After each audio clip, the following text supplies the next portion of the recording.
एक बेसिकली एक ऐसा सिंड्रोम है। सिंड्रोम का मतलब आम लफ्ज़ में यह एक बीमारियों का मजमूआ। अब ये हार्ट फेलियर एंड रिज़ल्ट है दिल की मुख्तलिफ़ बीमारियों का, जिसमें आपका हाई ब्लड प्रेशर, डायबिटीज़, दिल की बाकी बीमारी है, इसमें वेल्व की डिजीज़ है, इस्केमिक हार्ट डिजीज़ है। जितनी बीमारियाँ हैं उनका अगर बर वक्त इलाज ना हो पाए या प्रॉपर इलाज ना हो पाए तो हार्ट के मसल्स वीक होना शुरू हो जाते हैं। अगर हार्ट के मसल वीक होते हैं तो हार्ट की पंपिंग पावर मुतासर होती है। इस चीज़ को हम सिस्टोलिक फंक्शन का मुतासर होना कहते हैं या हार्ट की कंट्रैक्टिलिटी को मुतासर होना कहते हैं। सो ये एक बहुत बड़ी वजह है हार्ट फेलियर की, जिसमें दिल के मसल वीक हों, किसी वजह से भी, खाओ हाई ब्लड प्रेशर था या दिल की बीमारियों में जैसे खून की रगों में रुकावट हो गई है या कोई वाल्व की लीकेज थी जिससे दिल के मसल पहले डायलेट हुए हैं, बड़े हैं, साइज़ बढ़ा है और फिर वीक होने शुरू हो गए हैं, तो ये इसको हम सिस्टोलिक हार्ट फेलियर कहते हैं।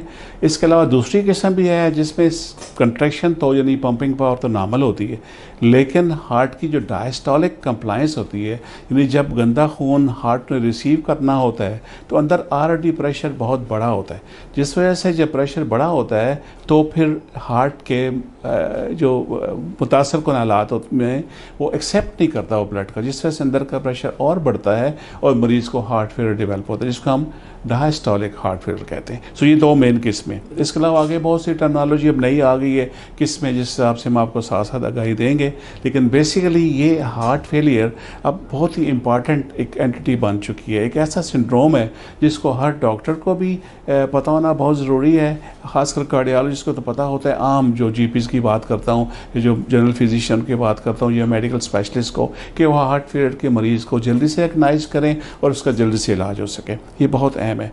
अमेरिका में इस वक्त 6 मिलियन हार्ट फेलियर के मरीज़ हैं, जो एक्सपेक्टेड 2030 में 8 मिलियन हो जाएंगे, और पाकिस्तान कहीं पीछे नहीं है, इसलिए कि जो हार्ट फेलियर की वजूहत हैं वो वहाँ भी वही हैं जो यहाँ पे हैं। तो ऑटोमेटिकली जब बीमारियाँ बढ़ेंगी तो हार्ट फेलियर के मरीज़ बढ़ते जाएंगे।